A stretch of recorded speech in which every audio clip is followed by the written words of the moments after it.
Hello, I'm Robbie Fowler and you're watching Redmen TV. Ooh, is a good one. Akai TGR on Twitter says, would you consider United title challenges this year? Great signings and seems like De Gea stays put. Who do we knock out of top four? 2 questions for the price of 1. If De Gea stays, I think that it helps them a lot. I think if they lose him, I still think that maybe a centre half and maybe a striker short at the minute.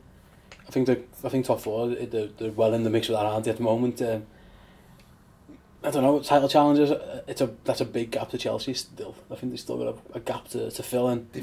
I think they've got to, those things. But the expectations of that club, you know, I mean, I know we all expected us to kick on last season and we were all disappointed, but like, we've had 20 years of depression and misery since we last won a Premier League title, like 25. And they're used to it, and they you know, we think us as fans demand it, and we do, but they've got fans at their club who've never known anything but that and don't know what, you know what I mean. So they absolutely have to go and challenge. Yeah, I think a lot depends on how they pay. The pay.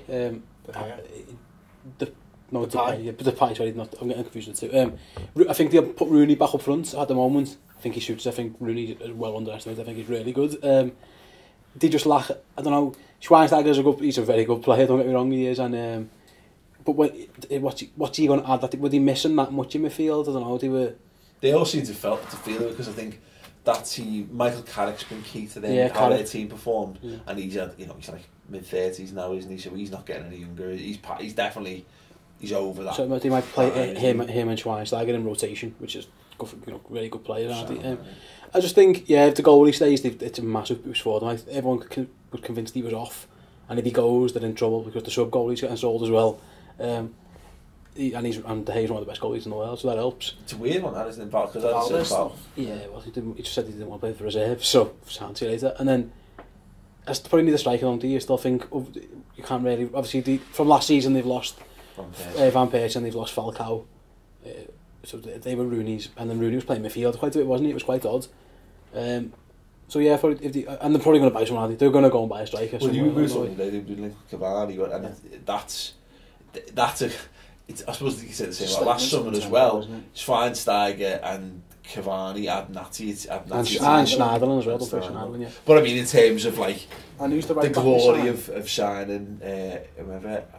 Damien. So they've done really well in it. They've had another good window. I think the top, who are we going to know how the top 4? It'll be tough. You're hoping someone slips up, and we do really well.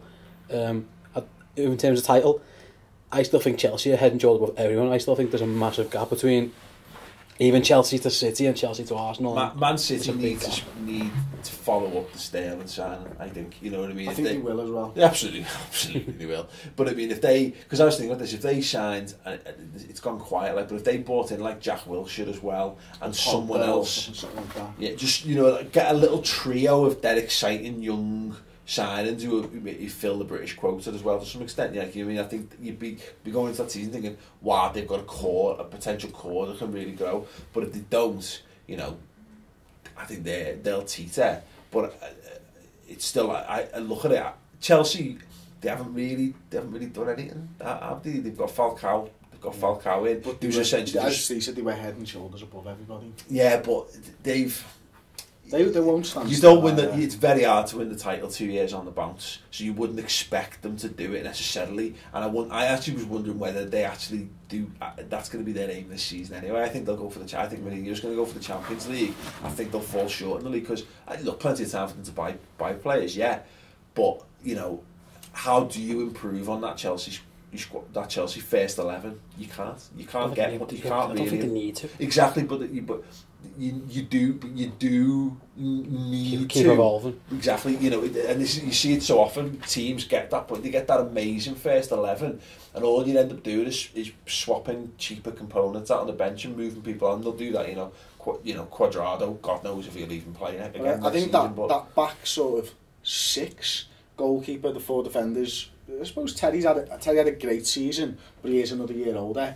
and who's the defensive midfielder? Matic. That back six is fucking incredible. Yeah. And that ain't going to change from one season to the next. They're still going to be incredible. Fabregas is going to be great. Hazard's going to be great. Costa, if he's fit, is going to be fantastic. Costa will be better for having not played this summer. Like, so I think Chelsea head and shoulder. I still think they're miles ahead. I think the only one that comes close is if Arsenal's get a striker. Start well. Yeah. I'm not even sure they need a striker, but if they start well, they could give them a real run for the money. Arsenal win the league for me this season. Absolutely, I think this is it. It's it's in or not for Arsene Wenger. But they're not going to get a better side than they've got. For me, it's going back to the question because I don't think I've answered it yet. Is that I think Man United will be the ones that we're looking to knock out of it. You know, I think Man City need a big start because they still don't like Pellegrini. How he kept his job is fucking beyond me. You know, Man City fans will be looking in at Rodgers and thinking the same thing probably. That's why it's important that we get a good start as well. So Pellegrini needs a good start. And Manchester United, the signings are fucking great and damn sure they'll come good Christmas time. So if they falter big time in the beginning of the season and we have a little nice start where we stick out a few wins and stuff like that, pressure's going to be on Van Gaal then, and that's when we can hopefully get top four. They're one season away, one more good season away from being back to being on solid ground again. You're right. I think that it could go either way for Man United. Look, odds are, looking at the players they've bought, he'd go fantastic. But we said that last summer as well. And I think two summers spending massive money to solidify and rebuild that squad. Odds are, but football's mad sometimes. Isn't it? Their best player for me last season, apart from Herrera, was Juan Mata, and I'm not even sure he's going to get a game this season. Looking at the players that they've signed. And that's quite interesting, you know. And Man United fans love Mata, and the manager didn't seem to rate him that much. Like. Yeah, I think it hinges on that strike. I think because Wayne Rooney's not going to play 50, 60 games. I don't think next season.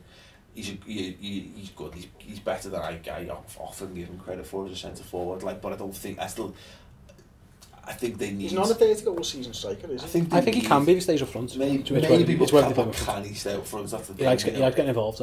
He's not centre mid position, doesn't he? Yeah, he's happy. It's more that you know they do. He's going back to Everton anyway in 2 years. Yeah. They do need to buy if they buy a world-class centre forward, then they'll be. I don't think there's any issues over Man United. So there is. That's. It's a big gap to break, isn't it? Yeah. Big gap to break. We just gotta be ride our luck and be luckier than the teams that are near us. You know, no mention of Spurs as well. Okay, so Take Billy with McCarthy and Morelos. Go ahead. Take him. I hope that sort of answers your questions there, Kai. Yeah, there we go. We're gonna cut you off there because we're bad knobheads. Thanks. Thanks very much for watching. If you want to watch the full show, you can make it all free right now. It's on the redmentv.com. It's a full 60-minute show. We're answering loads more of your questions. It's loads of fun because Steve's amazing and Chris is alright. Anyway, thanks for watching. Go check it out. We'll annotate that at the end of the video. It's dead simple. Click through. It's free for a month, and then it's just £2 a month. After that, more Redmen TV goodness than you can shake a stick at. Cheers. The second you sell someone for nearly £50 million, which we know we've done this before, Aston Villa know we've got the money in our pocket. Why on earth would they say you can have him for less than his release? Yeah. They're not just that, it'd just be ridiculous business.